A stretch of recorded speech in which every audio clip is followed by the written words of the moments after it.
Palavra da Verdade, a exposição bíblica com Hernandes Dias Lopes.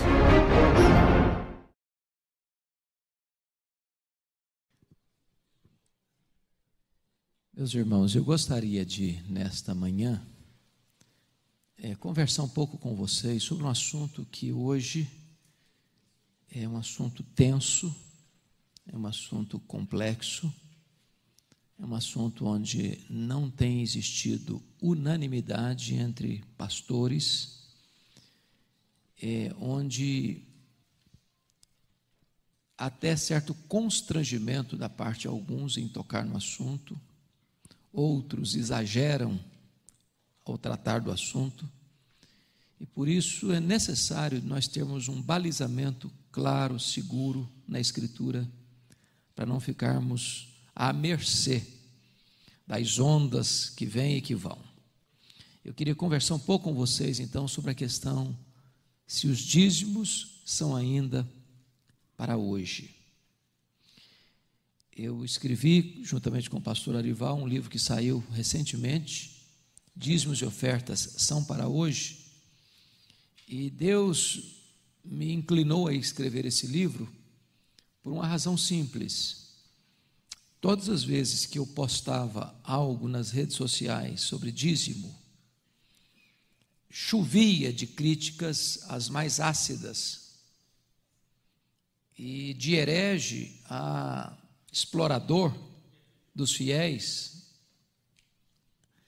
acontecia. Palavras assim, bem fortes. Eu gosto muito do senhor, mas nesse ponto o senhor não é bíblico.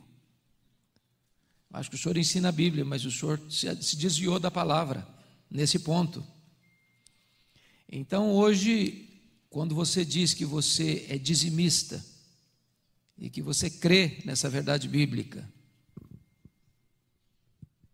e que você ensina essa verdade bíblica, para alguns você é um herege, para alguns você é um apóstata, para alguns você é um explorador.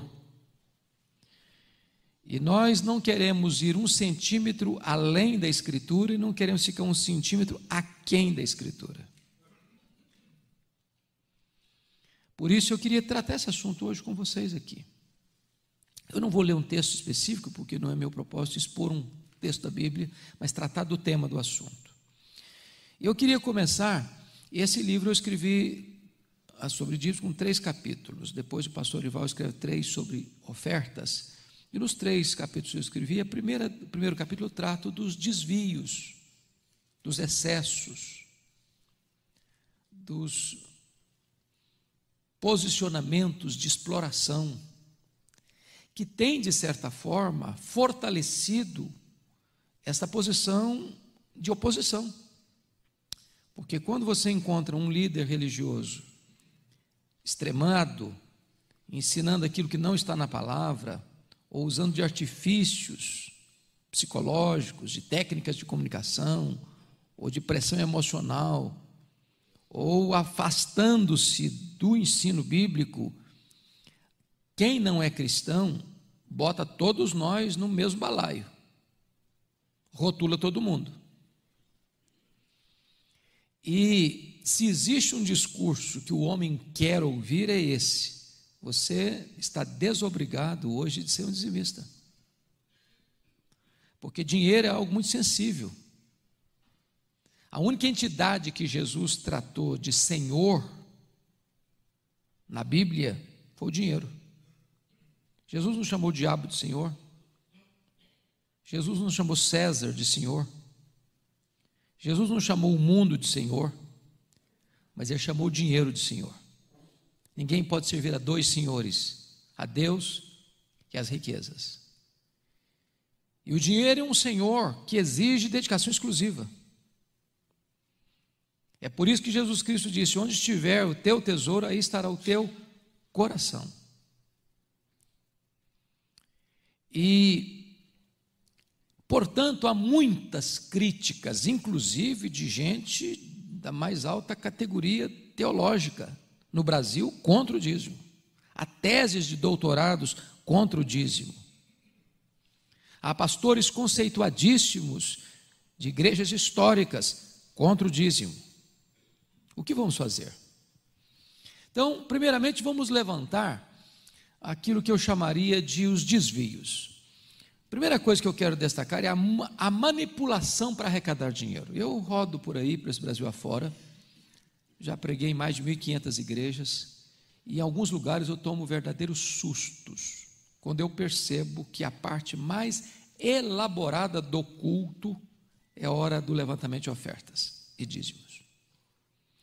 Onde você nota claramente que a intenção daquele pastor ou daquele pregador é arrancar o último centavo que o cara tem no bolso. E ele usa de artifícios para que ele alcance esse propósito. E fica claro que o sucesso daquele culto é medido pela quantidade de dinheiro arrecadado naquele culto. Quando um culto público se transforma num instrumento, não de adoração a Deus, mas de arrecadação de dinheiro, perdeu o sentido. Perdeu o sentido. Nós não podemos entrar por esse caminho. Eu estava escutando um cidadão certa feita, num programa de televisão, e ele estava expondo sobre Gênesis 22. A exposição até bonita, do sacrifício de Abraão, de entregar Isaac. E eu acompanhando assim, agradando do que ele estava expondo. Quando ele chega na conclusão, ele disse o seguinte: bom, Abraão sacrificou o seu Isaac. Você tem que sacrificar o seu Isaac. Então, você tem um carro? Dê o carro para a igreja. Você tem um apartamento? Passa o apartamento para o nome da igreja. Você tem o dinheiro na poupança? Transfira o dinheiro da poupança para a igreja. Bom, aí ele matou o texto, né? Ele torceu o texto. Aí você percebe que toda a pregação que ele fez não tinha uma intenção de edificar o povo, de instruir o povo, mas tinha uma intenção de induzir o povo ao erro.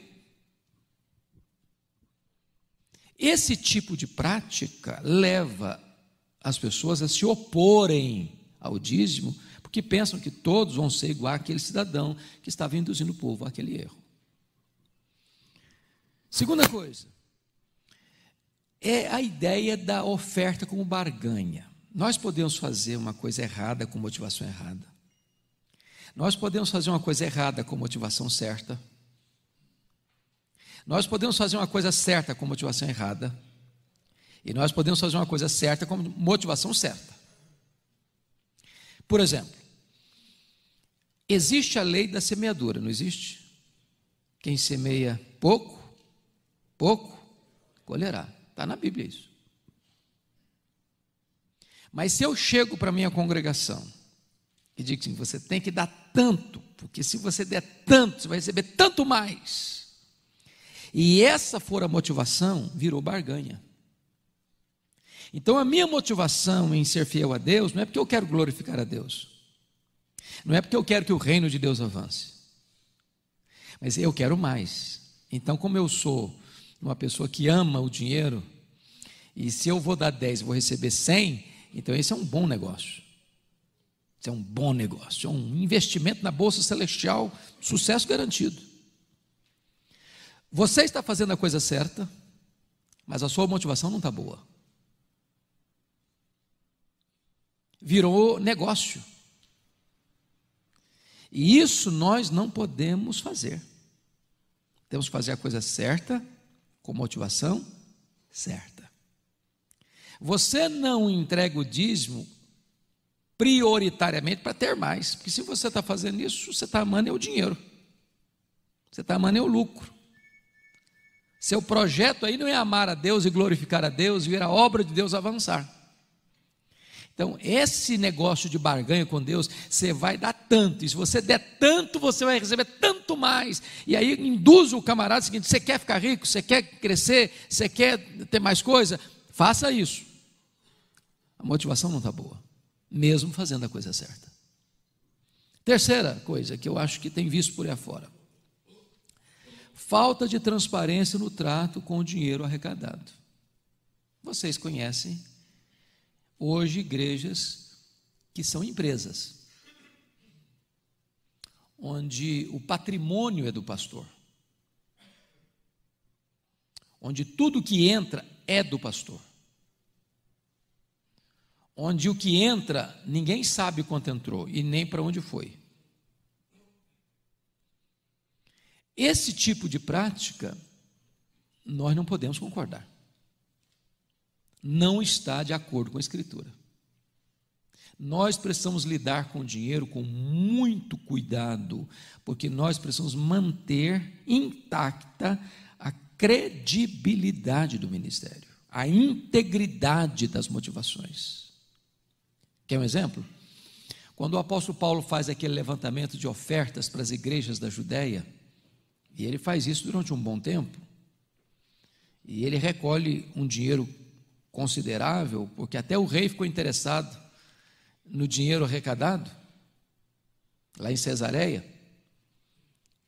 Mas, ao levantar os recursos, Paulo nomeia, há uma nomeação de uma equipe, de um time para levar o dinheiro. Paulo podia levar sozinho, mas ele faz questão de não levar.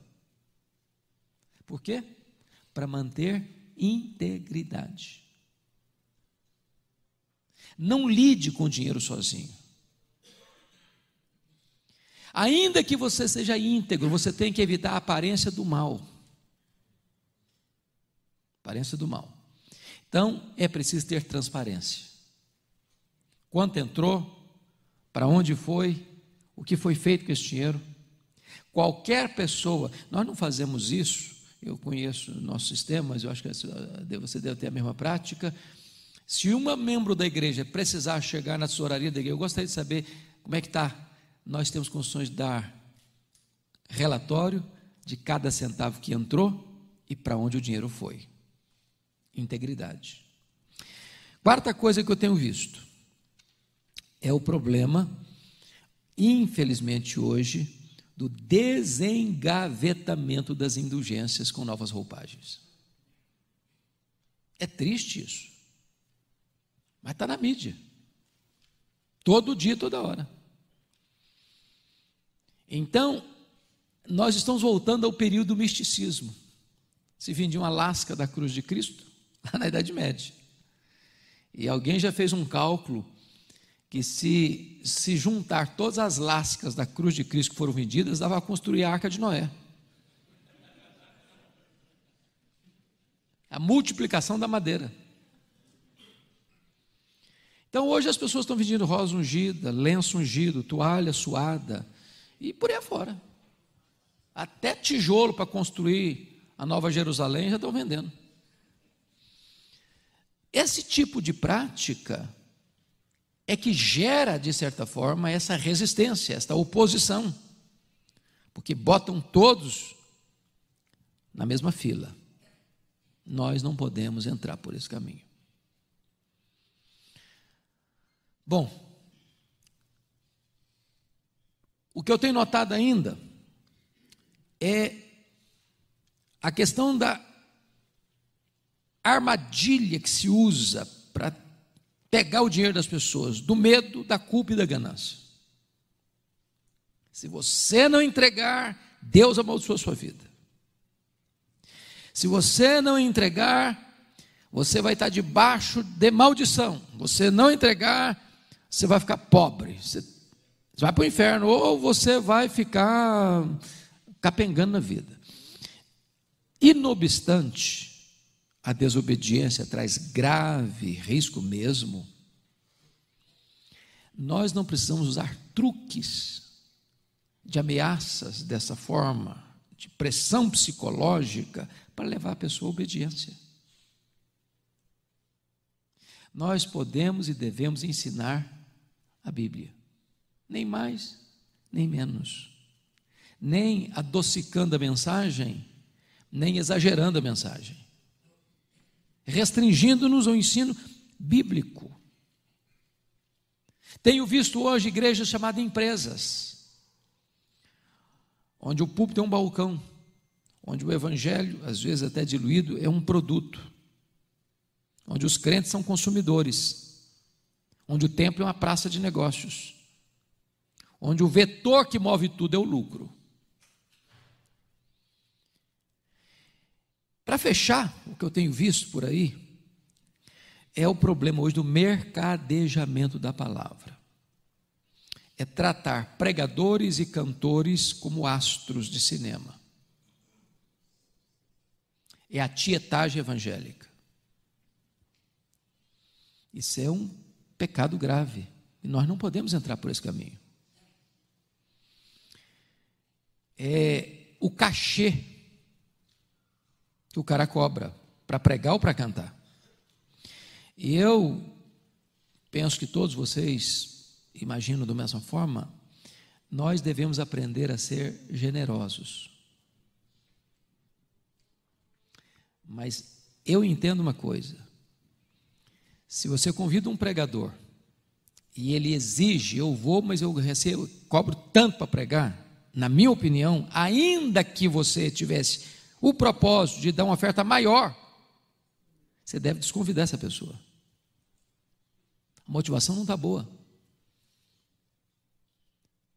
Nós não podemos fazer do evangelho um comércio. Deixa eu lhe dar um exemplo assim engraçado de uma experiência que eu tive. Eu estava pregando nos Estados Unidos, numa igreja de um colega meu lá de Vitória. E ele é uma pessoa muito espirituosa, muito engraçada, e ele convidou um da época dos estrelas da música gospel para ir lá.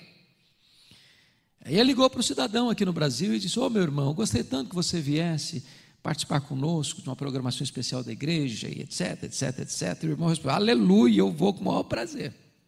Com um detalhe: primeiro, eu quero 2 passagens de primeira classe. Segundo, eu quero que você me bote no hotel 5 estrelas. Terceiro, eu quero um carro de luxo no aeroporto à minha disposição.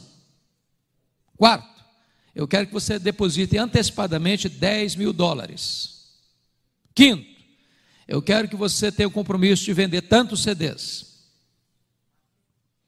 Aí o pastor disse assim para ele: ô irmão, eu estou encrencado para atender você. Primeiro, porque não tem hotel 5 estrelas na minha cidade. Eu sou pastor de uma cidadezinha do interior aqui, próximo à grande cidade, mas não tem hotel 5 estrelas na minha cidade. Segundo, porque eu não tenho um carro de luxo para te deixar no aeroporto à sua disposição.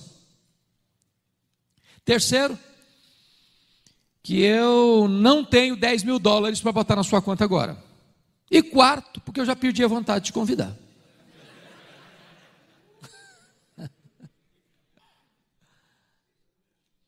Então, acho que é mais ou menos isso. Eu não estou de forma nenhuma dizendo que nós não devemos ser generosos e honrar as pessoas que nós convidamos. O que eu estou dizendo é que isso não pode virar um comércio. A motivação não pode ser financeira. E nós temos que vigiar o nosso coração, porque o nosso coração é desesperadamente corrupto. Motivação certa. Bom,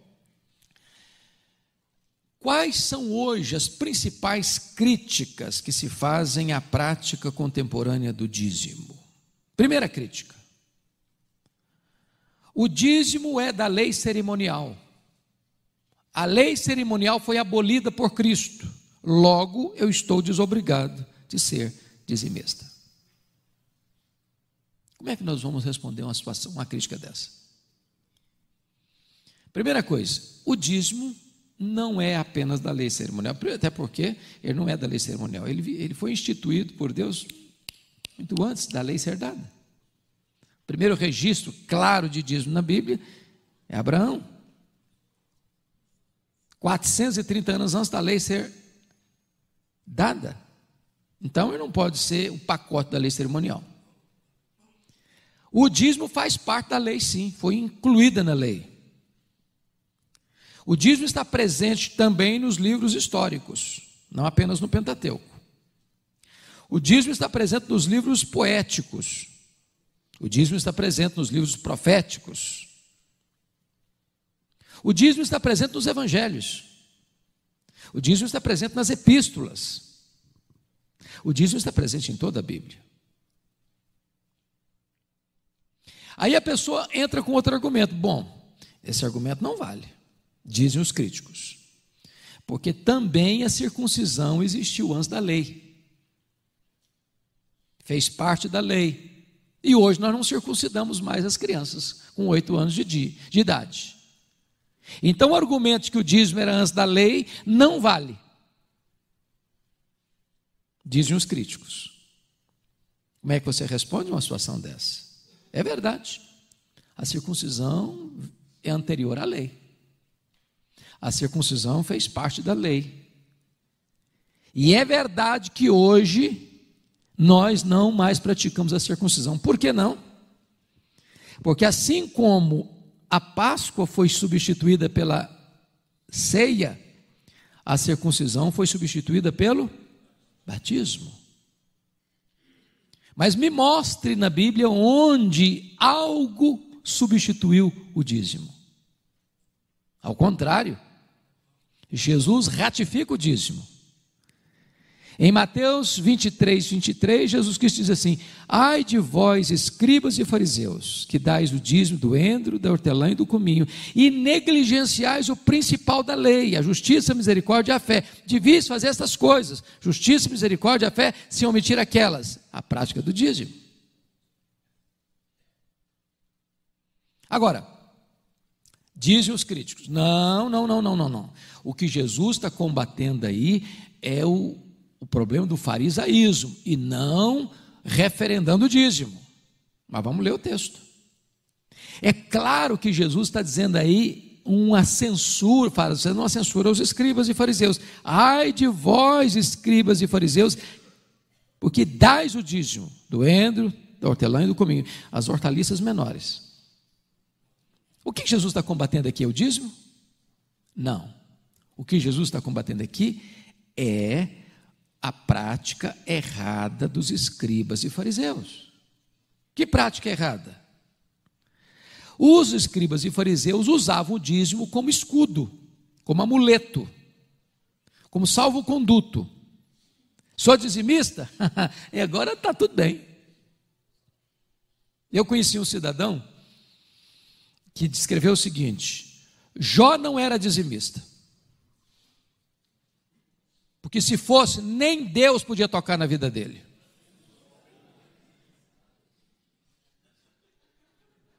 O cara é forte.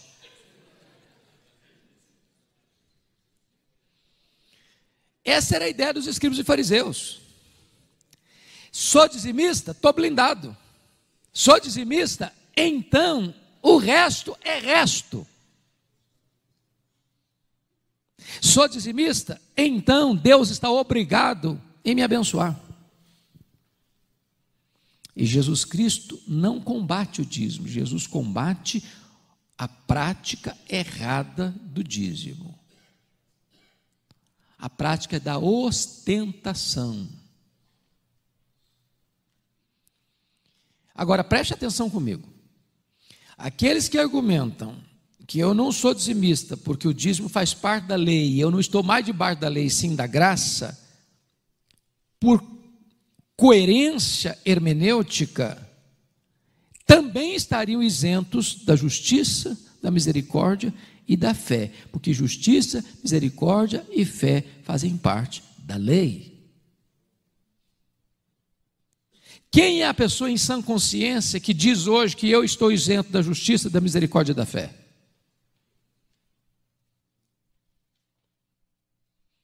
Jesus arremata o argumento em Mateus 23, diz o seguinte: devias fazer essas coisas, vocês estão negligenciando o principal da lei, justiça, misericórdia e fé. Mas ao fazer essas coisas, justiça, misericórdia e fé, vocês não estão isentas das outras coisas, a prática do dízimo. Então não é uma coisa ou outra, é uma coisa e outra. Logo, Jesus não combateu o dízimo, Jesus ratificou, confirmou a prática do dízimo no Novo Testamento. Se é verdade que não mais praticamos a circuncisão, porque era anterior da lei, fez parte da lei, não é verdade que o dízimo, sendo anterior à lei, estando na lei, agora não existe mais. Não é verdade. Outro argumento que se usa: o dízimo era para sustento dos sacerdotes e dos levitas. Hoje não tem mais sacerdotes e levitas, logo nós estamos isentos de entregar o dízimo. É verdade que hoje nós não temos mais sacerdotes e levitas no mesmo aspecto que tínhamos lá. Porque quem eram os sacerdotes e os levitas? Uma tribo. Hoje, quem são os sacerdotes? Todos nós. Somos raça eleita, sacerdócio real. Porém, quando você vai para a Escritura, o mesmo sistema de contribuição para os sacerdotes e levitas, que eram os dízimos e as ofertas, o apóstolo Paulo referenda o mesmo modelo para os obreiros agora do Novo Testamento. Se não, vejamos. Abra sua Bíblia aí em 1 Coríntios capítulo 9. Olha aí o que ele está escrevendo sobre esse assunto. 1 Coríntios capítulo 9.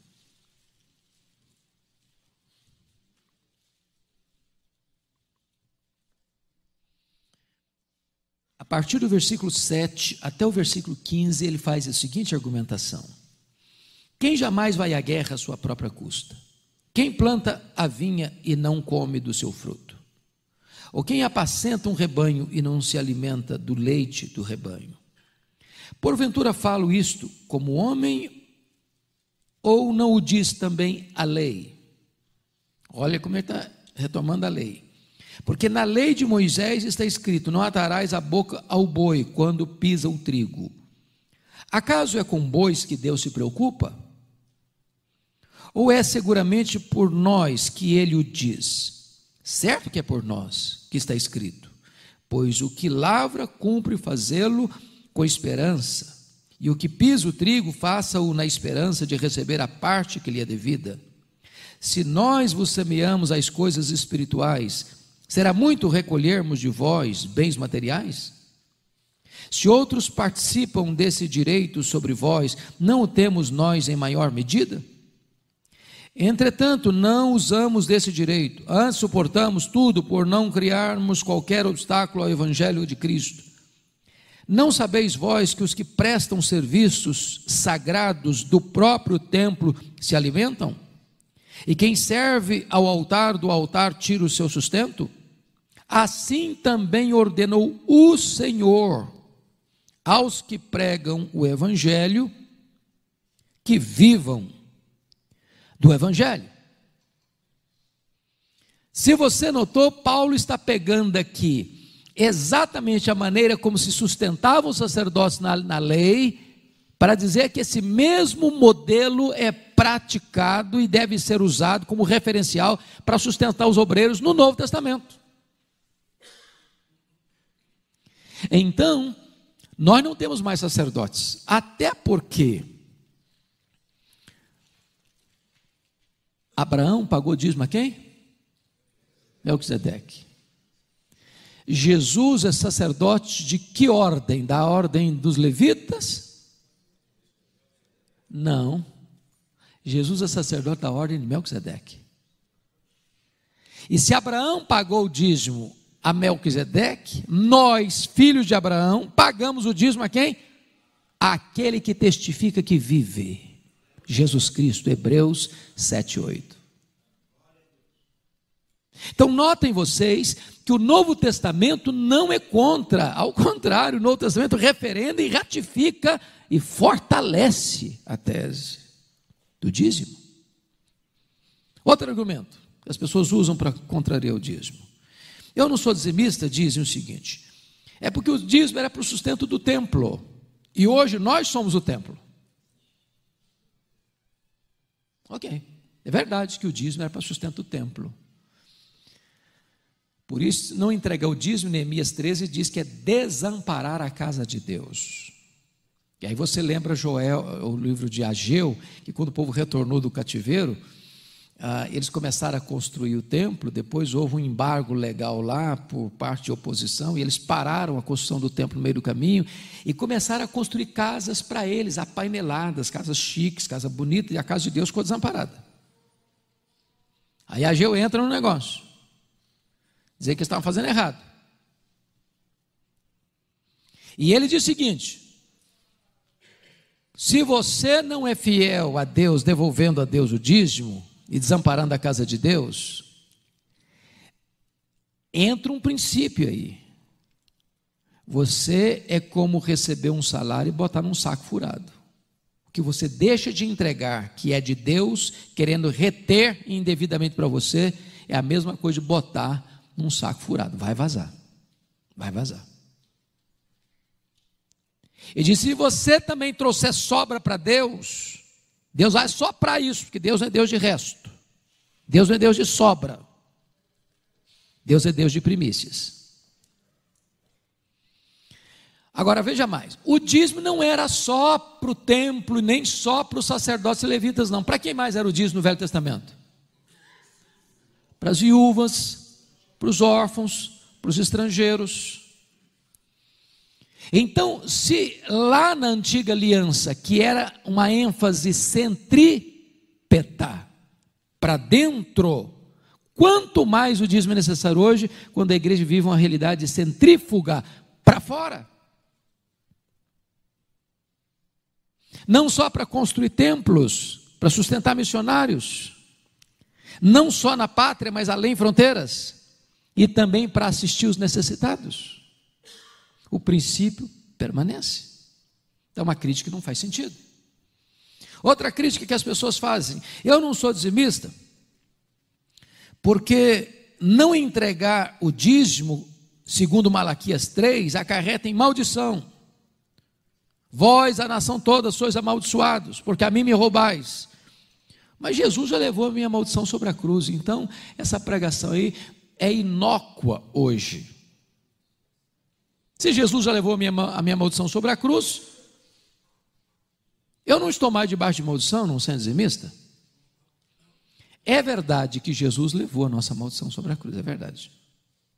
É verdade. É verdade que quem está em Cristo não está debaixo dessa maldição condenatória.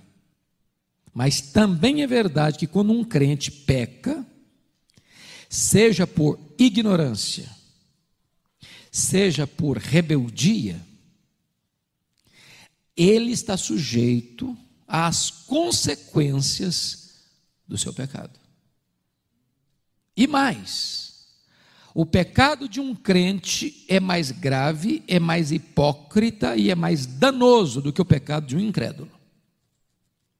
Porque o crente peca contra o conhecimento, o crente combate o pecado em público e às vezes o pratica em secreto, e quando um crente peca, isso é um escândalo no céu e um escândalo na terra.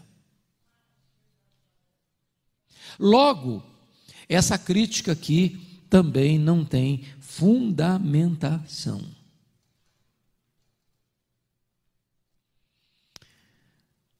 Sabe, irmãos, uma das coisas que eu preciso entender é o seguinte: em vez de eu ficar arranjando desculpas para reter o que é de Deus, eu deveria criar motivos para ser generoso com o que é de Deus. Eu li um livro, estava comentando com os pastores hoje no café, ontem no jantar, né? Nós conversávamos sobre isso, que me abençoou muito. Esse livro, ele trata sobre generosidade, ele não está traduzido em português ainda, e o autor começa o livro dando uma dica muito legal. Ele diz o seguinte: vá no supermercado, compre um jarro bem bonito de vidro. Se você for chique, compre de cristal. Bote na sua sala, para todo dia você passar e olhar essa jarra. Só uma coisa: você não vai botar flor na jarra, você vai botar terra. Terra. Todo dia você passa e olha para a jarra, para lembrar você duas coisas. Primeiro, de onde você veio?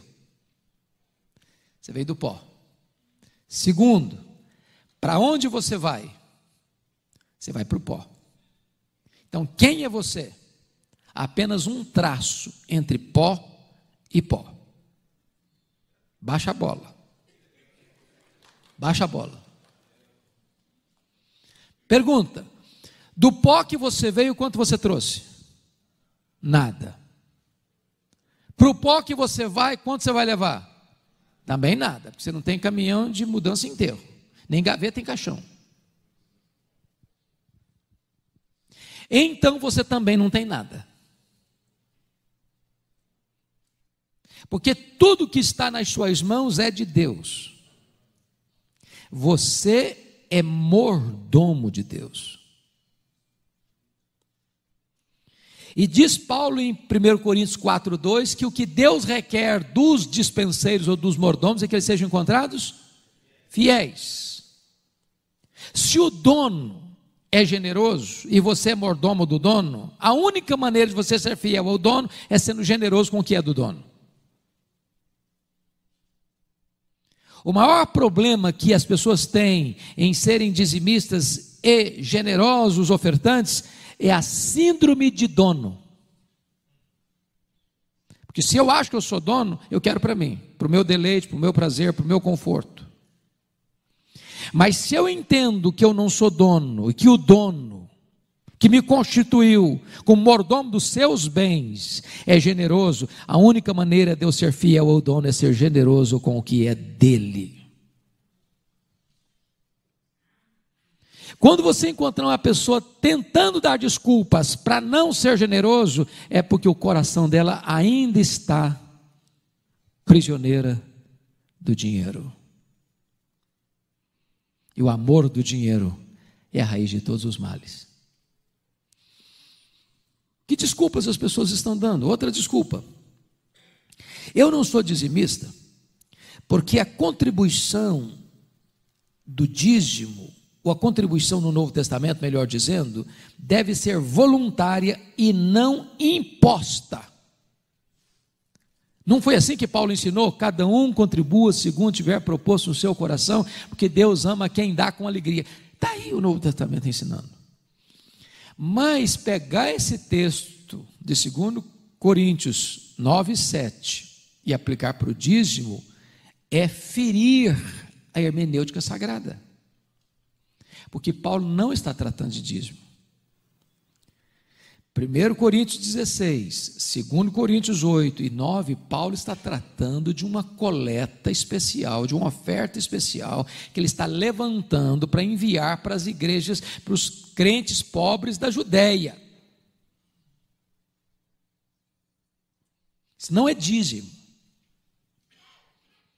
É a mesma coisa, por exemplo, de a oitava igreja chegar o pastor aqui na frente e dizer: meus irmãos, nós temos uma cidade aqui no estado de Minas Gerais que está passando um momento difícil. Os crentes lá teve uma enchente, a casa caiu e os irmãos estão sem casa para morar, sem comida, é uma tragédia. Então nós vamos fazer um levantamento de oferta para enviar para aqueles irmãos. Aí é correto e legítimo o pastor dizer: cada um contribua segundo tiver proposto no coração, porque Deus ama quem dá com alegria. Porque você já viu, e eu também, alguém chegar assim: agora eu quero que vocês entreguem o trízimo. Bom, mas quem me deu autoridade para mudar o que Deus estabeleceu? Outros dizem: não, a nossa igreja está fazendo um desconto, fazendo uma liquidação, uma promoção. Agora todo mundo pode acertar o dízimo, vamos fazer o dízimo por 5%.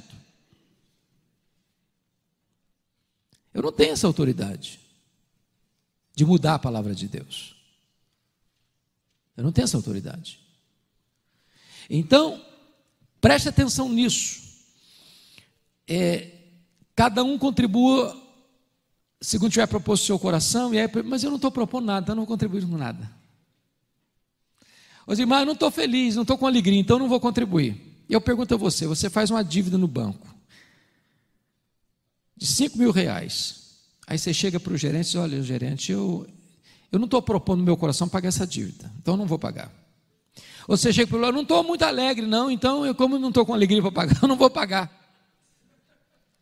Dívida você paga alegre ou triste, varão, com raiva ou feliz. É dívida.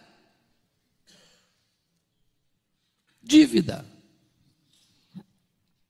Eu não dou dízimo, eu entrego dízimo. Eu dou o que é meu. É por isso que Malaquias diz que roubará o homem a Deus. Todavia vós me roubais, vós a nação toda. E a palavra roubar lá não é roubar de batedor de carteira, não. É de assaltante. É de botar o 38 na cara do cidadão. Me dá o que você tem. À força. Afrontosamente. O crente que não entrega o dízimo, ele está afrontando a Deus, assaltando a Deus, apropriando-se indebitamente daquilo que não é dele.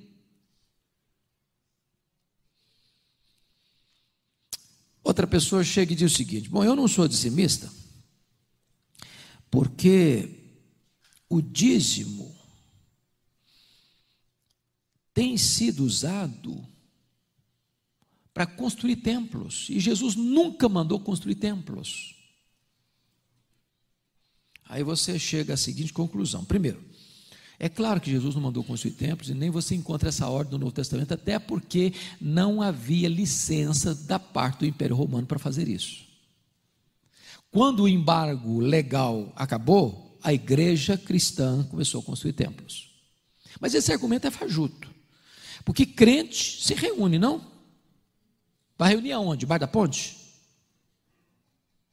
Se você não vai reunir debaixo da ponte, você vai ter que alugar um espaço. Não tem que pagar. Ou você vai construir templo. Então o princípio permanece. É para o sustento da casa de Deus. É para sustentar missionário. É para enviar missionário. É para socorrer os pobres.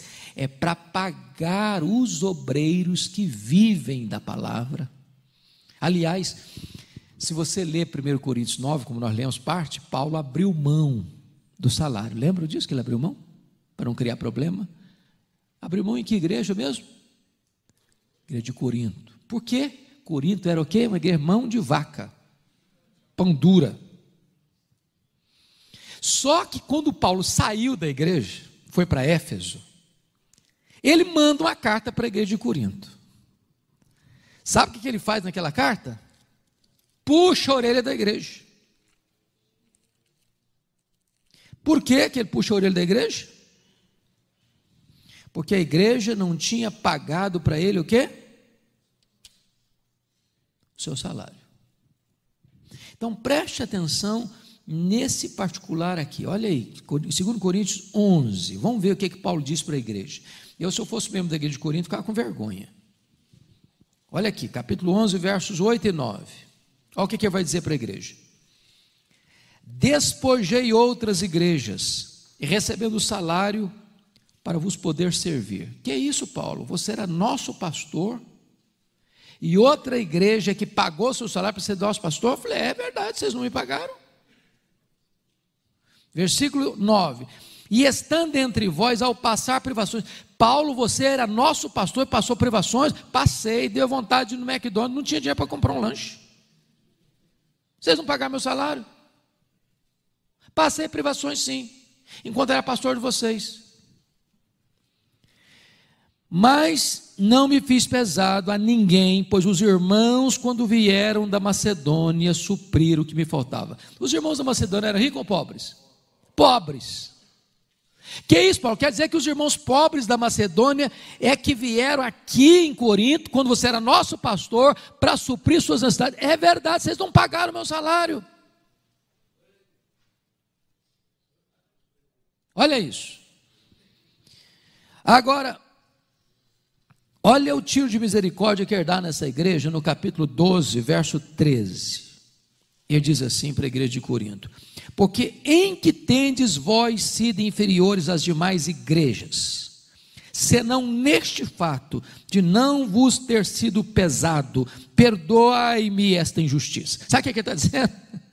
É uma vergonha. Sabe, igreja de Corinto, vocês foram inferiores a todas as demais igrejas, num quesito: Vocês não pagaram o meu salário. Perdoe-me essa injustiça, eu devia ter cobrado de vocês. O que é que Paulo está dizendo aqui? Que o obreiro tem o quê? Direito de receber da igreja que ele é pastor o seu digno sustento, seu digno salário. Não se ata a boca do boi que debulha. E Deus não está preocupado com o boi, diz Paulo. Deus está preocupado com os seus servos. Dois extremos nós não podemos ter. Nós não podemos ser pastor por causa de dinheiro. Você conhece aquele tipo de pastor que chega na igreja, louvado seja o Senhor, Deus me mandou para cá, e eu tive assim muita alegria, porque Deus me orientou para vir para cá. 2 meses depois eu recebo um convite com duplo salário, uma igreja maior. Diz, meus irmãos, o Espírito Santo está me conduzindo para uma nova direção. Nossa motivação não é dinheiro, mas a igreja não pode reter daquele que trabalha aquilo que é digno dele receber. Outra pessoa dizia, eu não sou dizimista, sabe por quê?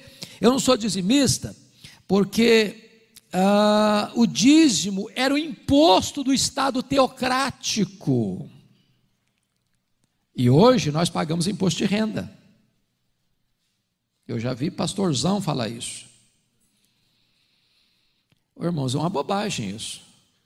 Eu pergunto a vocês, quando acabou o regime teocrático lá do período dos juízes, e Samuel unge Saul como rei, passando da teocracia para a monarquia, eu pergunto a vocês, o povo foi dispensado de entregar o dízimo porque começou a pagar imposto? Sim ou não? Claro que não. Uma coisa não tem nada a ver com outra. Aliás, isso fica claro na palavra de Jesus em Mateus 22, dai a César o que é de César e a Deus o que é de Deus. Você tem compromisso com o Estado, você tem compromisso com Deus. Você paga imposto e você devolve dízimo. Outra pessoa diz, eu não sou dizimista, sabe por quê? A igreja devia se fazer o seguinte, o que seria correto, dizem esses críticos. Você faz um orçamento, a igreja tem 500 membros, quais são os nossos projetos para esse ano? Vamos construir um templo, vamos comprar um terreno, vamos mandar 2 seminaristas para o seminário, vamos enviar 3 missionários para o estrangeiro. Quanto custa isso? X. Então vamos fazer agora uma cotização entre os membros para suprir essa necessidade. Resolvido o problema. Mas eu pergunto, é assim que Deus ensina? Nós somos um condomínio agora? Temos cota? Não, eu não posso mudar o que Deus estabeleceu. Eu não tenho autoridade nem para acrescentar e nem para tirar. Isso pode ser pragmático, isso pode ser funcional, mas não é bíblico. Até porque, irmão, sabe quem tem mais dificuldade de entregar dízimo? Não são os pobres, são os ricos. O cara que recebe 100 prata por mês, 100 mil reais por mês, ele tem uma dificuldade de entregar 10 mil. Eu falei, mas é muita grana. Aí o irmãozinho que recebe um salário mínimo, 900 e poucos reais, ele vai lá e entrega 90. A pessoa, não, eu não sou dizimista, não, eu sou ofertante. Ok. Eu gosto de lembrar do Jacó Silva, os mais de cabelinho branco que lembram do Jacó Silva. Jacó Silva diz o seguinte, antes de você dar um presente, favor pagar a dívida.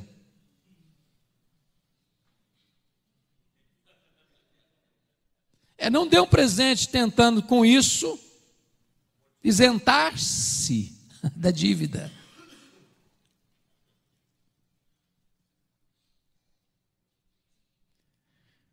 Bom, queridos, outro chega e diz assim, pastor, eu não sou dizimista não, sabe por causa de quê? Porque no Novo Testamento, não é igual no Velho Testamento, no Novo Testamento 100% é de Deus. Argumento assim, muito espiritual. Mas a resposta que você pode dar é o seguinte, mas no Velho Testamento também 100% era de Deus.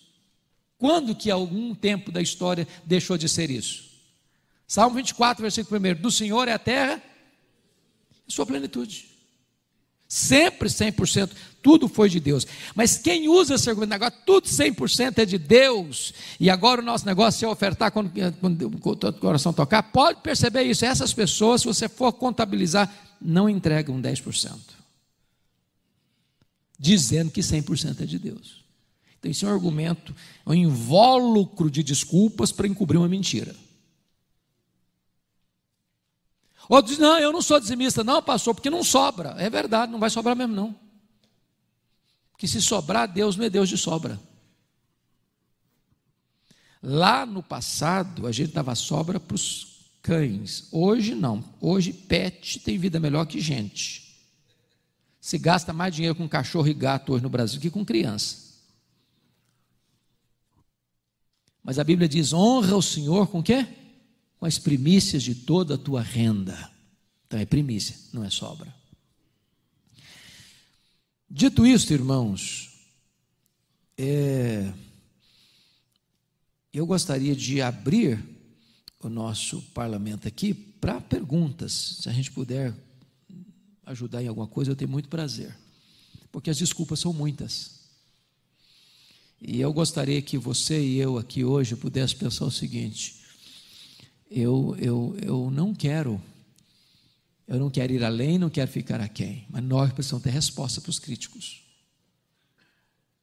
Nós precisamos ter resposta para os críticos. Nós temos que dar razão da esperança que é em nós.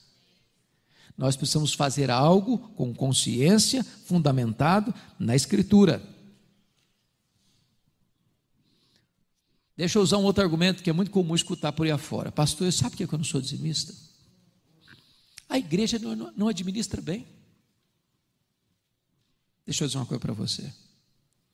Deus te deu uma ordem, entregar o dízimo. Mas Deus não constituiu você juiz do dízimo que você entregou.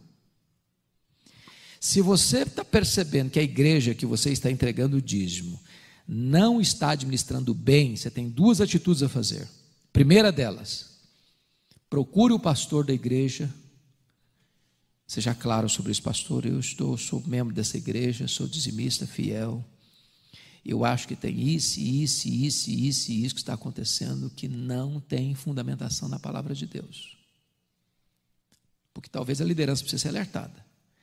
Mas se você percebeu que você é membro da igreja, é um fiel dizimista, e esse dinheiro não é honestamente administrado, que está sendo desviado para a conta bancária de alguém, ou para o luxo de alguém, e não atendendo à demanda que a Escritura diz, você tem o compromisso de dizer, muito obrigado, eu estou indo para uma outra igreja que leve a palavra de Deus a sério. Tem hora que sair de uma igreja é uma necessidade. Você não sai de uma igreja porque teve um escândalo. O irmão de tal cometeu um pecado grave.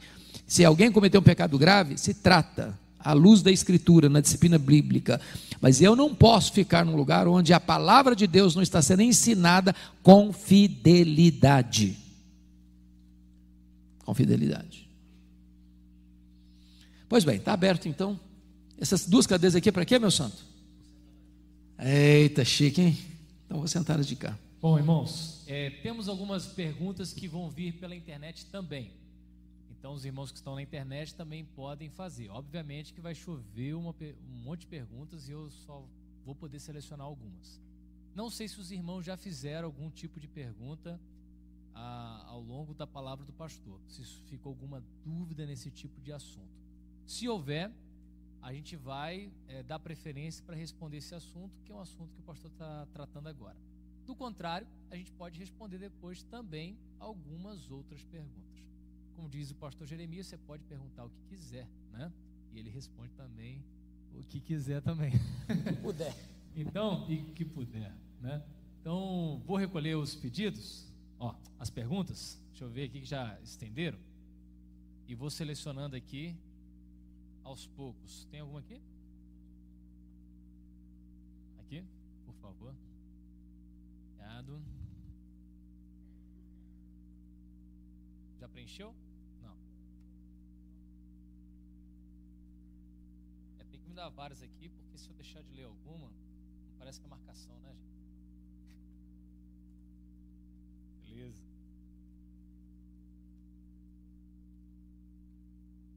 Irmãos, está um barulhinho na caixa aqui, eu não sei se consegue retirar. Se conseguir, vai ser muito bom. Pastor, pergunta: é lícito manter um obreiro no exercício do serviço cristão, sabendo que ele não é dizimista? Veja bem, está escrito lá na lei que os sacerdotes recebiam os dízimos e que o sacerdote devia dar o dízimo dos dízimos recebidos. Em outras palavras, o sacerdote, o levita que recebia os dízimos das tribos, eles também eram dizimistas.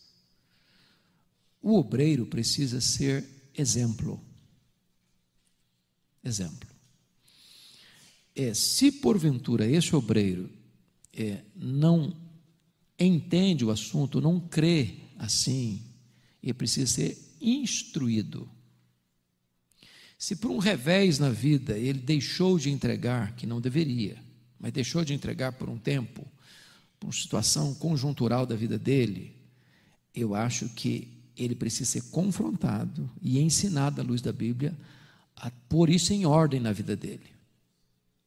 Agora, minha visão, se ele não crê ou resiste, então, se esta igreja tem essa prática, que penso eu ser bíblica, ele não tem condições de exercer liderança espiritual, porque deixou de ser exemplo para os fiéis. Nessa ideia, se a gente tem, seja um ministro que é o pastor, seja um oficial, um líder da igreja. Líder da igreja. Tem que ser Ele não pode administrar uma coisa que ele não crê e não participa. Bom, eu acho que essa pergunta aqui é uma pergunta que todos nós já recebemos e vamos continuar recebendo. O dízimo é do líquido ou do bruto? Eu gosto da resposta que o pastor Seni Tavares, que é conhecido de vocês aqui, dá. Você quer receber a bênção do líquido ou do bruto? Fica a resposta aí para você pensar. Talvez alguma dúvida seja, em alguns casos, por exemplo, lógico, se a pessoa é um autônomo, né? E ele tem um negócio dele, e se para o negócio dele ele gasta R$20 para fazer um produto, mas ele lucra 5, obviamente que tem que dar do lucro dele. E não exato, do, o dízimo é do lucro, né? É do lucro. Agora, se eu recebo, a pergunta, eu recebo o meu salário, eu entrego do bruto, porque eu entendo que quando alguma coisa é descontada, eu também sou usufrutuário daquele benefício. Então, eu entendo que se você é assalariado, por exemplo, eu entrego do bruto. É a minha prática e entendo que é o correto. Pronto. Entendo que é o alguém correto. vai chegar e falar assim, não, já tirei meu aluguel, já tirei a conta de luz, já tirei... Veja bem, vai dar o dízimo, toda vez que eu começar a fazer conta para subtrair, eu tenho que pensar na minha motivação. Porque não pode ser peso, irmãos. Os mandamentos de Deus não são penosos, diz a Bíblia. É por isso que Deus se importa com motivação. A ação certa precisa vir acompanhada da motivação certa. Esse aqui já foi lido. A infidelidade no dízimo está vinculada à salvação? Ou seja, a sua salvação está condicionada à fidelidade do dízimo? Para mim, salvação está vinculado a crer em Jesus. Pronto, ponto final. A todos quantos o receberam, deu-lhes o poder de serem feitos filhos de Deus. Eu não poderia dizer que o dízimo é um segundo caminho de salvação. Agora, um cristão genuíno, ele se submete à autoridade da Escritura. Se submete. Pode ter o caso de um cristão verdadeiro ter dificuldade de entender, e eu até creio que gente que se opõe ao dízimo hoje seja gente crente, verdadeiramente crente. Pode ser um problema teológico, que precisa de apologética, que precisa de diálogo, precisa de discussão, precisa de aprofundamento, precisa de conversar à luz da Escritura. O que eu acho que é impossível é um cristão salvo, claro, mesmo entendendo a palavra de Deus, eu não aceito a palavra de Deus, eu desobedeço a palavra de Deus, porque a desobediência resoluta e deliberada, penso eu, é uma evidência da não conversão. Não sei se eu estou sendo claro no que eu estou falando. Eu não estou dizendo que você só é salvo se você for dizimista. Não, a salvação não passa por dízimo, não passa por batismo, não passa por igreja, não passa por ser reformado ou arminiano, não passa por isso. Salvação é em Jesus, ponto. Só Jesus salva, ponto. Agora, o salvo é alguém que se submete à palavra de Deus. Esse é o ponto. E quando o dízimo não é levado à igreja, mas diretamente a pessoas em necessidade? Muito boa pergunta. O princípio bíblico que está lá no Velho Testamento, que também deve reger no Novo Testamento, trazei todos os dízimos à casa do tesouro. Meu papel como crente é entregar e não administrar. Não tenho eu competência de administrar o dízimo. Não, eu sou dizimista, mas eu vou entregar 5% na igreja, 2% eu vou mandar para o missionário lá na Amazônia, 3% eu vou mandar para os pobres que estão favelados. Não, eu não sou administrador do dízimo. Eu posso até, como membro da igreja, comunicar à minha igreja do desejo que eu tenho, que a liderança da igreja estude a possibilidade de atender esta ou aquela necessidade que eu estou vendo, que talvez a liderança não saiba. Mas eu pegar o dízimo, que não é meu, é de Deus, e eu administrar, não é o que o Novo Testamento nem o Velho Testamento nos ensinam. Me perguntaram, só tenho dinheiro de pagar a conta de luz. Pago a conta de luz ou dou o dízimo? Essa pergunta é, assim, bem sutil. Bem sutil. Porque o que está por trás dessa pergunta é o seguinte: primeiro eu, depois Deus. E o que a Bíblia me ensina, primeiro Deus, depois eu. Porque é uma matéria de fé. É uma matéria de fé. É primícia. Primícia não é o que sobra, primícia é o que vem primeiro. A minha experiência é o seguinte: muitas vezes eu entreguei o dízimo e não fechava a conta do mês. Mas como eu creio que Deus é o meu provedor, eu entrego dele e ele cuida do resto. E nunca faltou. Eu creio assim. A Bíblia ensina assim. Honra o Senhor com as primícias. Ele é o Deus da provisão. A nossa confiança não está na provisão, a nossa confiança está no provedor. Amém. E ele continua sustentando, né? A gente tem visto o azeite multiplicar na nossa vida muitas vezes. Me dá uma parte aqui. Irmãos, eu não sei quanto a vocês, qual é a prática de vocês, mas experimentem a ser generosos. Experimentem a ser generosos. Veja lá na sua igreja, lá na sua parentela, alguém que esteja necessitado, mas não espere pedir, não. Tome a dianteira e dê uma oferta. Eu tenho visto coisas lindas na minha vida como resultado disso. Olha, Deus Deus não fica em dívida com ninguém. A Bíblia diz que quem dá o pobre a Deus empresta, e Deus não fica em dívida com ninguém. A alma generosa prosperará. Prosperará. Então, comece essa prática. Oferte. Ensine a sua esposa, o seu marido a ser generoso. Ensine os seus filhos a serem generosos.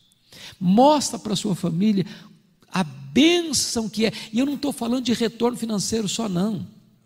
O que é que Jesus Cristo ensinou lá em Atos 20, 35? Mais bem-aventurado é dar do que receber.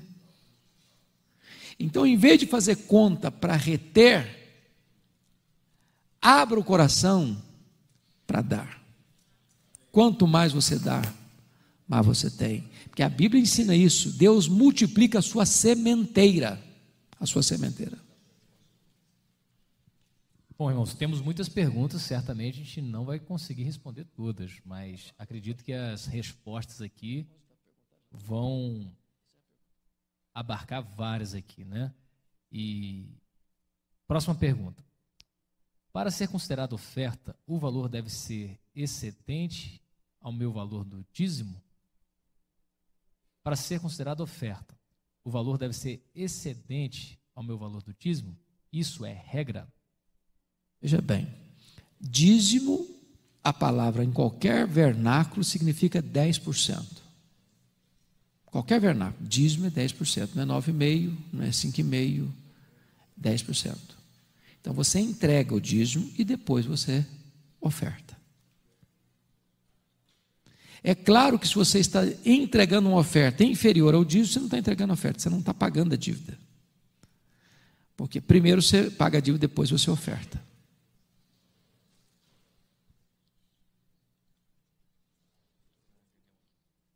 Há uma crítica que o dízimo não era entregue em moeda, mas entregue 10% em cima do plantio.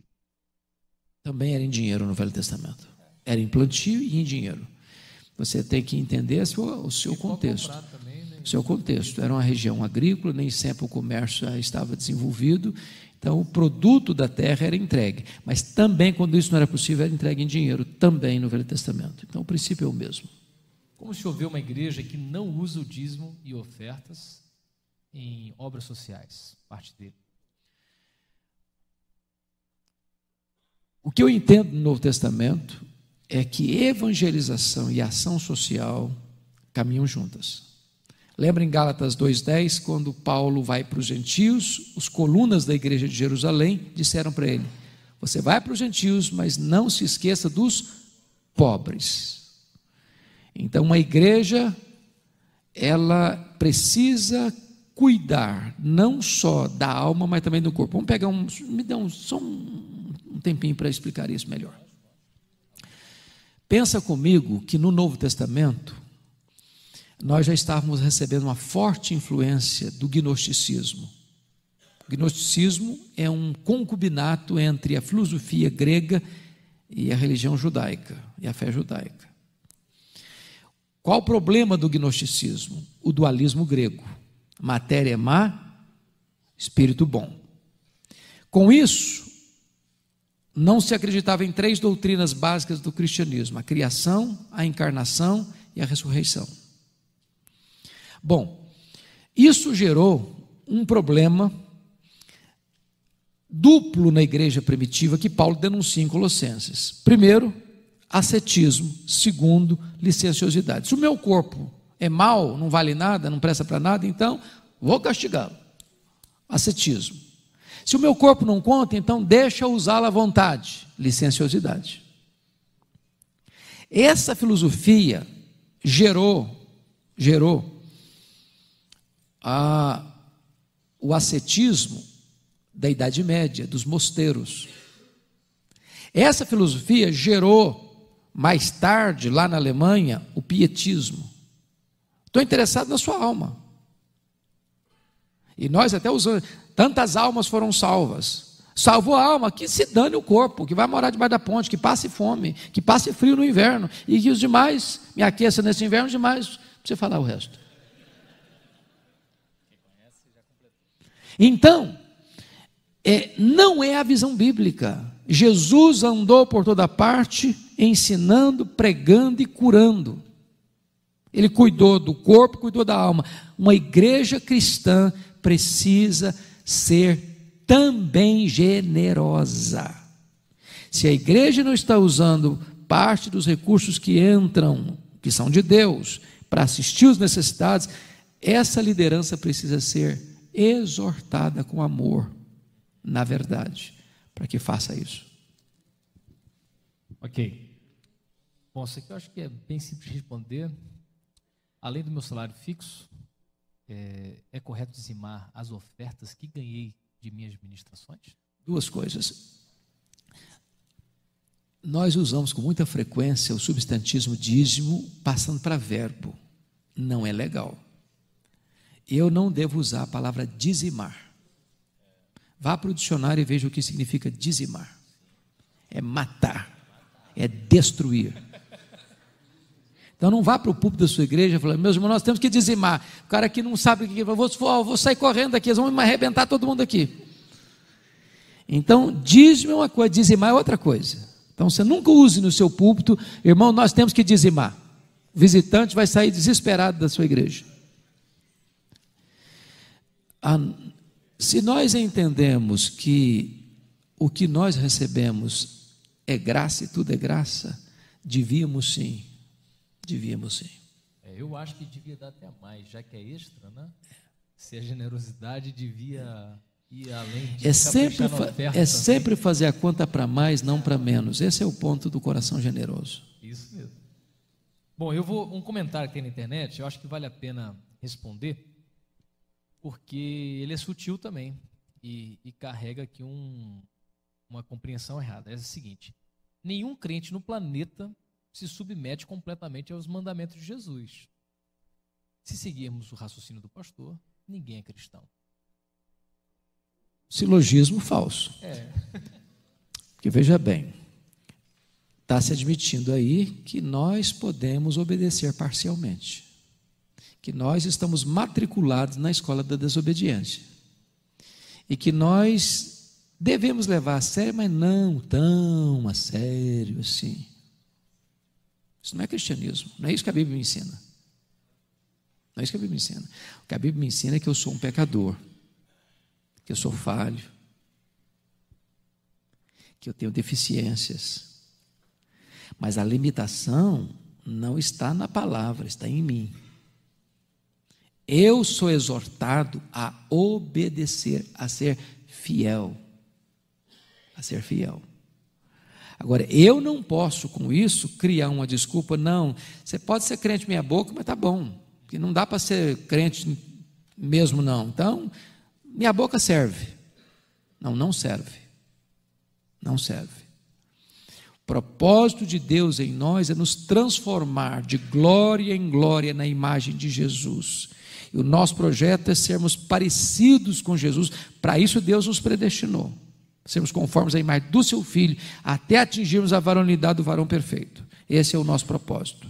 Não é puxar para baixo, é caminhar para cima. Sede vós perfeitos, como perfeito é o vosso Pai Celeste. Mateus 5,48. E uma dica: se for casado ou casada, experimente dizer isso para o marido ou para a esposa, para ver o que vai dar.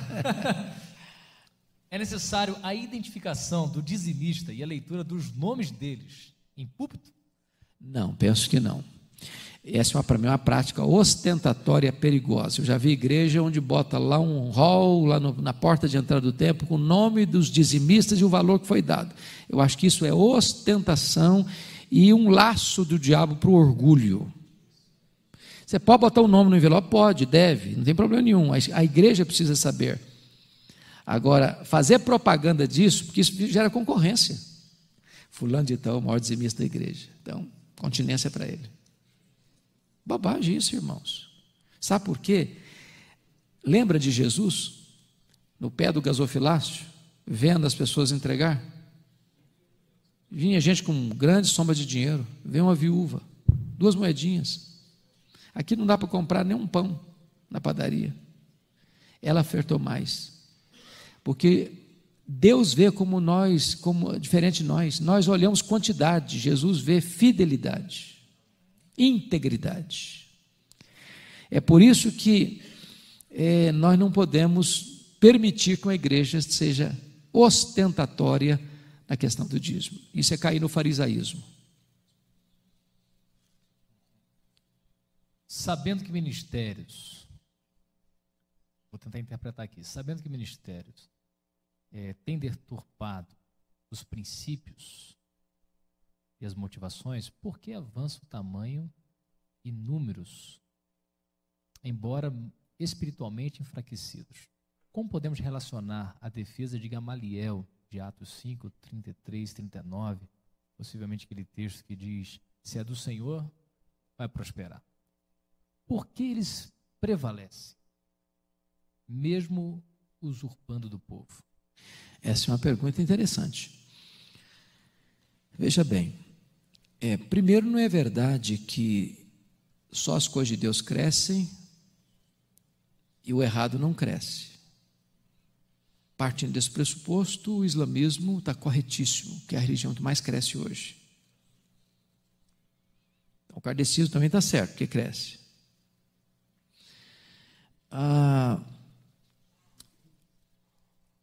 É claro que uma pregação hoje que agrada os ouvidos, uma pregação que manipula as pessoas, e sobretudo um grupo que é sensível e facilmente manipulado, porque você pega aquilo que ele quer, que é saúde, dinheiro e libertação. Numa religião sincrética como a religião brasileira, uma cultura híbrida como a cultura brasileira, isso vai atrair gente. Mas deixa eu lhes dizer algo, e eu acho que vocês já estão começando a ver isso. Isso tem prazo de validade. Isso vai chegar uma hora de ressaca, e está chegando. Está chegando. As igrejas sérias, que pregam com fidelidade, que amam uma pessoa, não o que ela tem no bolso, estão sendo porto seguro dessas pessoas, decepcionadas, feridas, machucadas, exploradas. Então, o erro vai ser desmascarado. A luz prevalece nas trevas e as trevas não prevalecem sobre a luz. A mentira vem à tona, o engano vem à tona, o mau caratismo vem à tona, a motivação errada vem à tona. Deus não permite que a verdade seja envergonhada pela mentira. Então, pode ter certeza disso, esse sucesso, ele é temporal, mas ele vai ser desmascarado, se não aqui, diante do tribunal de Deus. Amém. Quando vemos Paulo falando sobre coleta para ajudar os crentes pobres, por que ele não usou do dízimo? Bom, a pergunta é subjetiva. Eu não posso dizer por que Paulo não usou a palavra, porque eu não estou no coração, na mente do Paulo. Mas o que é importante é que quando Paulo foi tratar do sustento da obra, que não tem a ver com oferta de assistência social, mas do sustento do ministério, ele puxa para a argumentação dele o mesmo texto que era usado para a sustentação dos levitas e sacerdotes. E lá ele referendo o dízimo. Agora, mesmo nas ofertas, o mesmo princípio do dízimo é estabelecido. Que princípio? O princípio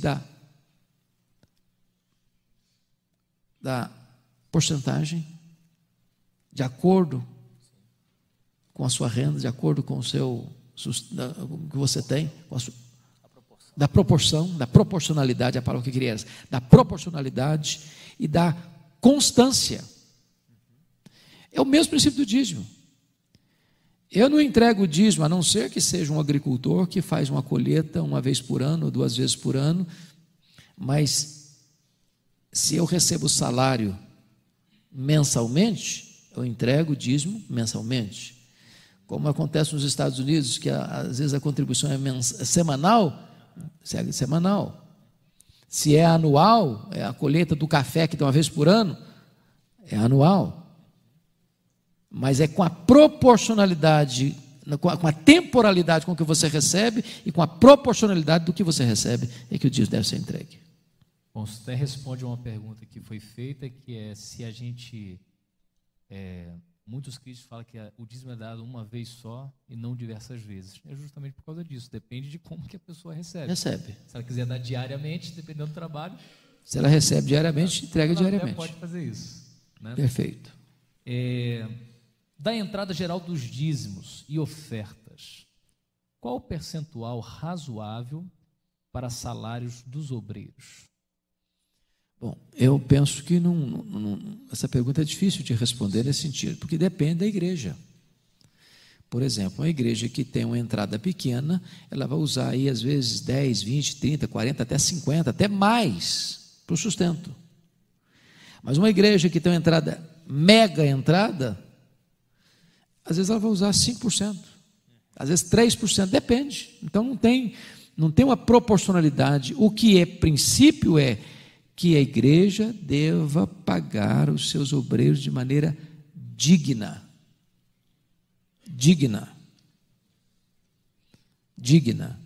Então, aqui tem dois extremos, irmãos. O extremo da igreja mão de vaca, porque tem igreja que paga salário de fome, porque tem uma visão errada de que quanto mais miserável financeiramente a pessoa, mais piedosa vai ser.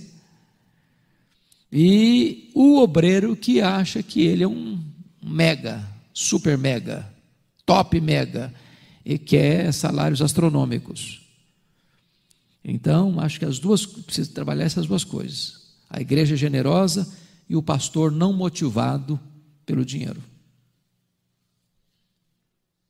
Em Mateus 23, 23, Jesus está falando aos judeus. Em Atos 21 ou 25, 24, 25, a igreja de Jerusalém faz uma diferença de obrigação aos judeus e aos gentios.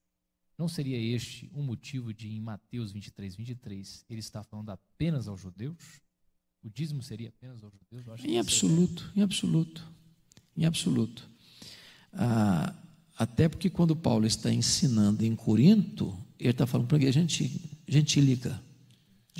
Então, o mesmo princípio que é usado para judeus, é usado para gentios. A igreja é formada de judeus e gentios. Então, não tem um peso A para um e um peso 0 para o outro. Existe algum registro? Outra pergunta. Aí não tem nada a ver com dízimo e oferta. Então, se alguém mais tiver algumas outras perguntas, pode mandar, que a gente conseguiu responder aqui. Uma vez que fomos concebidos em pecado, totalmente diferente mesmo. As crianças que morrem vão para o céu ou para o inferno? Eita! Se for presbiteriano, ótimo. Pois bem, irmãos, essa é uma pergunta complexa, extremamente complexa. E eu preciso dar um pouquinho de atenção de vocês para o seguinte: não há consenso no meio reformado sobre este assunto. E eu vou explicar. Na Assembleia de Westminster,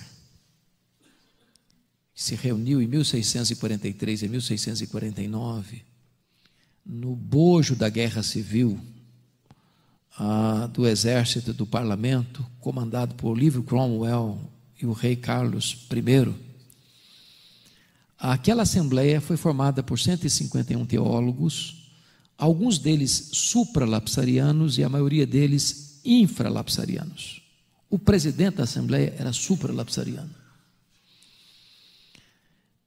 E a diferença entre supra e infra é que nós somos, via de regra, infra. A confissão de fé, na sua maioria, é infra. É que os decretos de Deus, eles são eternos e unos. Mas a ordem antológica e não cronológica, porque se foi eterno, então não tem 1, 2, 3 depois, é que no supra Primeiro, Deus decretou criar. Segundo, Deus decretou estabelecer uns para a vida eterna, outros para a condenação eterna. Terceiro, Deus decretou enviar Jesus para morrer pelos eleitos. De tal maneira que uma pessoa vai para o céu ou para o inferno pelo decreto divino.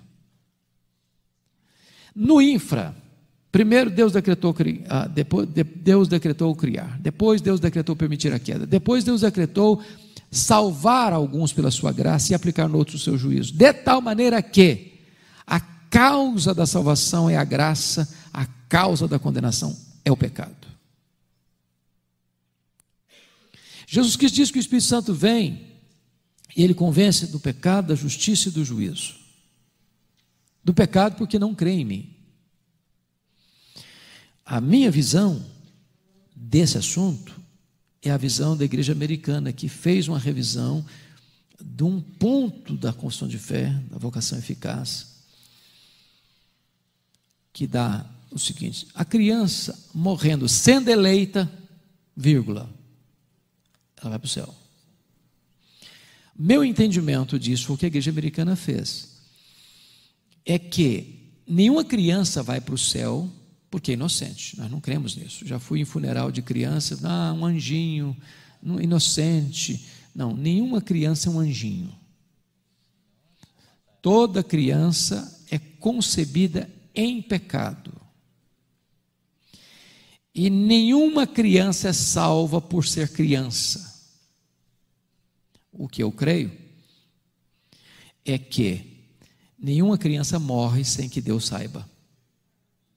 E que, não tendo ela a condição de responder ao Evangelho, que o Espírito Santo regenera essa criança. E eu não creio, portanto, em condenação de criança ao inferno. Só fechando. Só fechando. Eu creio sim que quando Deus sabe que uma criança vai morrer e Deus sabe todas as coisas, Ele aplica nela a obra regeneradora. Assim, mas a criança não sabe nada. Nem você, que é adulto. A regeneração, nós somos 100% passivos. Nós temos consciência na conversão. Conversão tem dois elementos: arrependimento e fé.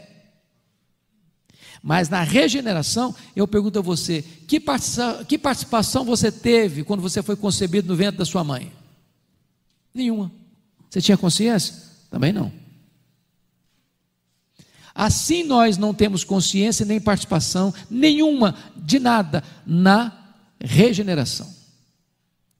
Agora,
a regeneração torna-se pública na conversão. E aí eu tenho consciência, porque eu sou convocado a me arrepender e a crer. Muito embora o arrependimento e a fé também não vêm de mim. É Deus quem dá o arrependimento e é Deus quem dá a fé. Eu não vou polemizar com isso, e eu peço permissão a você, porque dentro da igreja presbiteriana ou das igrejas reformadas tem aqueles que creem que nem toda criança que morre está salva por Jesus, pela graça, pela obra do Espírito Santo. E outros que creem que toda criança que morre são regeneradas pelo Espírito Santo, porque são eleitas de Deus, são regeneradas pelo Espírito Santo, estão salvas. Eu creio assim, e respeito quem pensa diferente, mas é um entendimento que eu tenho, e que a igreja americana, se vocês lembram lá, a Confissão de Fé, foi revista esse ponto em particular.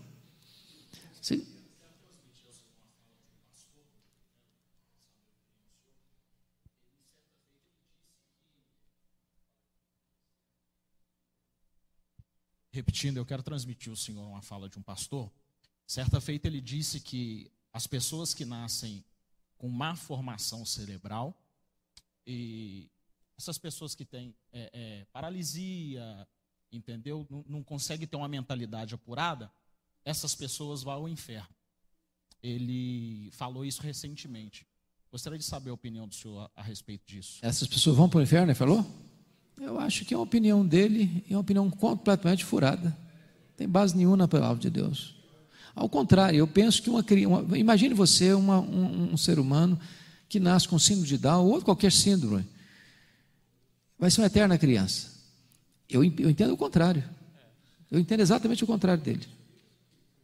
Essa é uma doutrina espírita, muito bem falado. Isso é karma. Isso não é espiritismo. Então é exatamente o contrário. Exatamente o contrário. Tem um texto interessantíssimo em Isaías que fala que nem até os loucos não errarão o caminho. Então, já combate isso daí, né? Uma pergunta importantíssima, ainda mais com a cultura católica que a gente tem. Essa daqui. Qual a sua opinião sobre suicídio e a relação disso com a condenação eterna?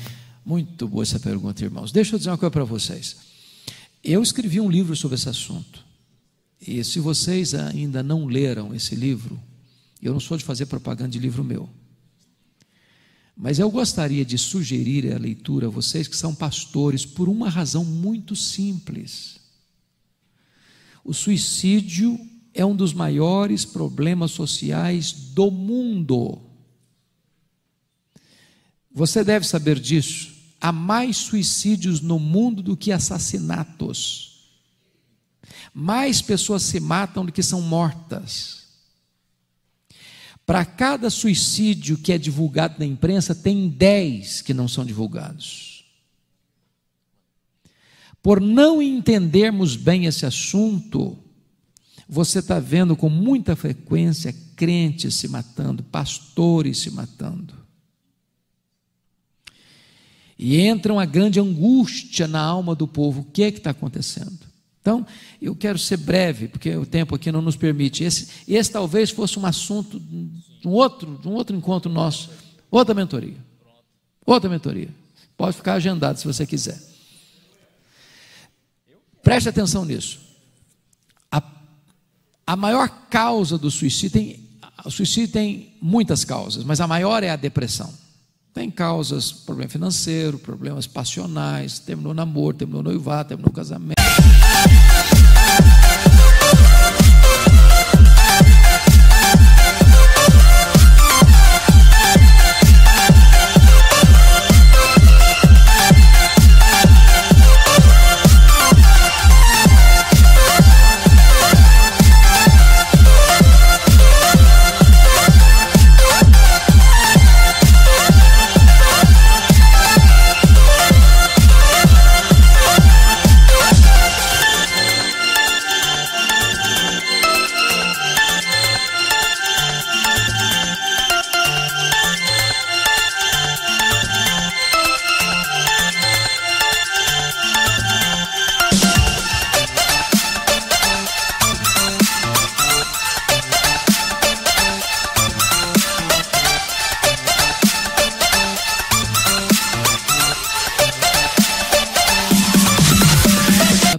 Falência financeira, problemas de saúde, radicalismo religioso, um segredo de Estado que a pessoa guarda e com medo de ser presa e ser torturada, ela não aguenta e conta e vai botar em risco a vida de milhares de pessoas, chamado de suicídio patriótico, etc, etc, etc. O ponto é o seguinte: o ensino, sei lá, da Grécia Antiga,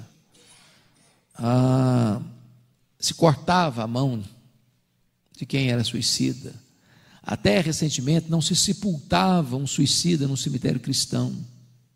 O ensino romano, católico romano, é que todo suicida é discípulo de Judas Iscariotes. Então preste atenção, o suicídio não tem defesa, nem filosoficamente, nem moralmente, nem teologicamente, nem biblicamente. Nós devemos ser 100% contra o suicídio. Porém, afirmar que se uma pessoa comete suicídio e já está no inferno, é ir além do que a Bíblia ensina. E o ponto que eu quero destacar é este: depressão é um assunto pouco entendido na igreja cristã, por duas razões. Primeiro, na linha neopentecostal, você tem T.L. Osborne, que é um evangelista conhecido no mundo inteiro. E ele ensina que depressão é demônio. Então a pessoa está deprimida, ela está endemoniada ou no mínimo oprimida pelo demônio. No outro extremo, na linha calvinista, reformada, você tem J. Adams, que é conhecido dos pastores aqui, Manual do Conselheiro Cristão, todo seminarista estudou J. Adams no seminário. E ele diz que depressão é pecado. Então vamos entender isso aqui. Depressão pode ter a ver com demônio? Pode. Você que é pastor já lidou com tanta gente vindo do ocultismo aí, depressivo, porque está lidando com demônio. Depressão pode ter a ver com pecado? Pode. Você lê lá o Salmo 32, 51, 38, você vê Davi deprimido por causa do pecado. Mas a pergunta é: um crente cheio do Espírito Santo pode ficar deprimido? E a resposta é sim. Eu estava dando uma palestra aqui em Belo Horizonte certa feita, e quando eu fiz essa pergunta, é possível um crente cheio do Espírito Santo ficar deprimido?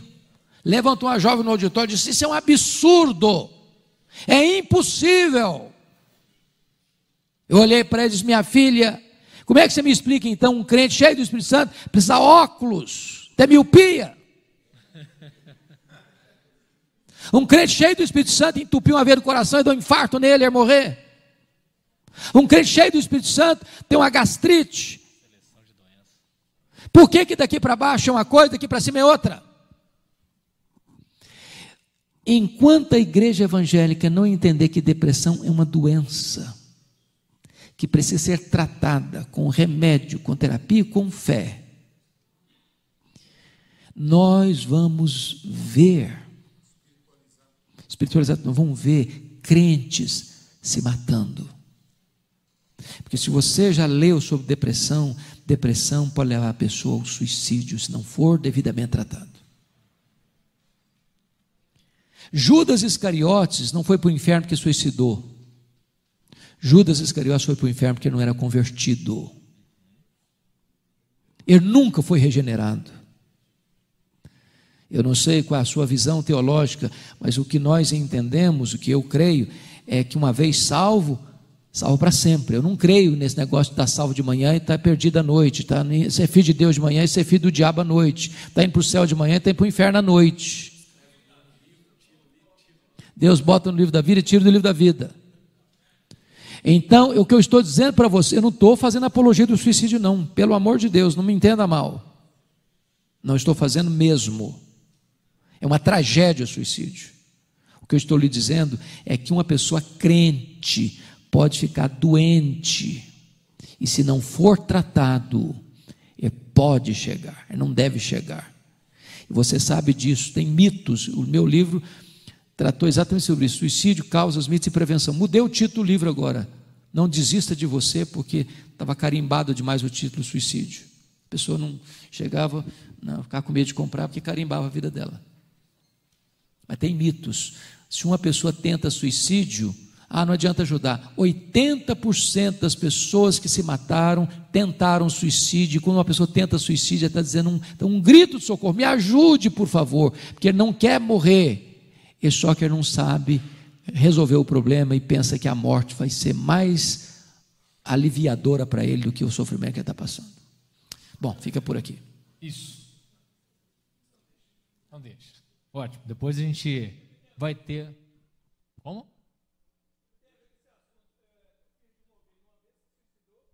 Uhum.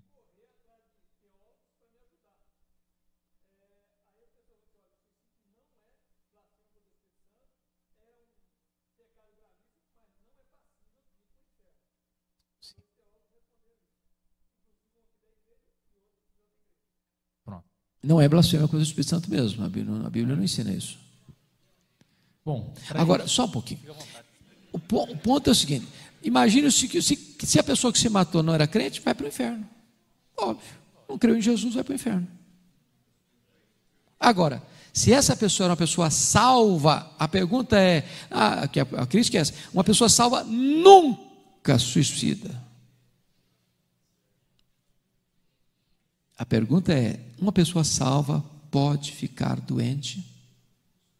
E uma pessoa doente, se não tratar, ela pode perder o equilíbrio, perder o siso. Esse é o ponto.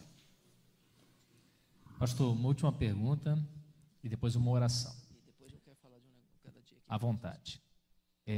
A pergunta pode ser rápida, mas eu acho que é uma curiosidade muito, é uma pergunta que veio aqui, que é sobre essas coisas do céu, que às vezes a gente sabe muito do que não vai ter, mas não sabemos o que vai ter.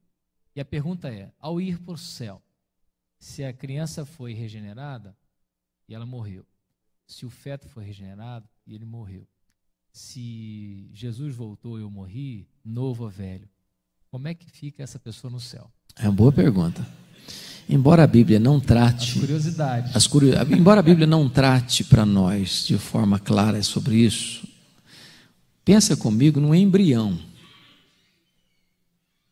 Aborto, foi abortado. Vai ser um feto glorificado? Ou pense comigo no vovozinho que morreu com 104 anos, já de bengalinha. Ele vai ser um vovozinho de bengala no céu? Glorificado?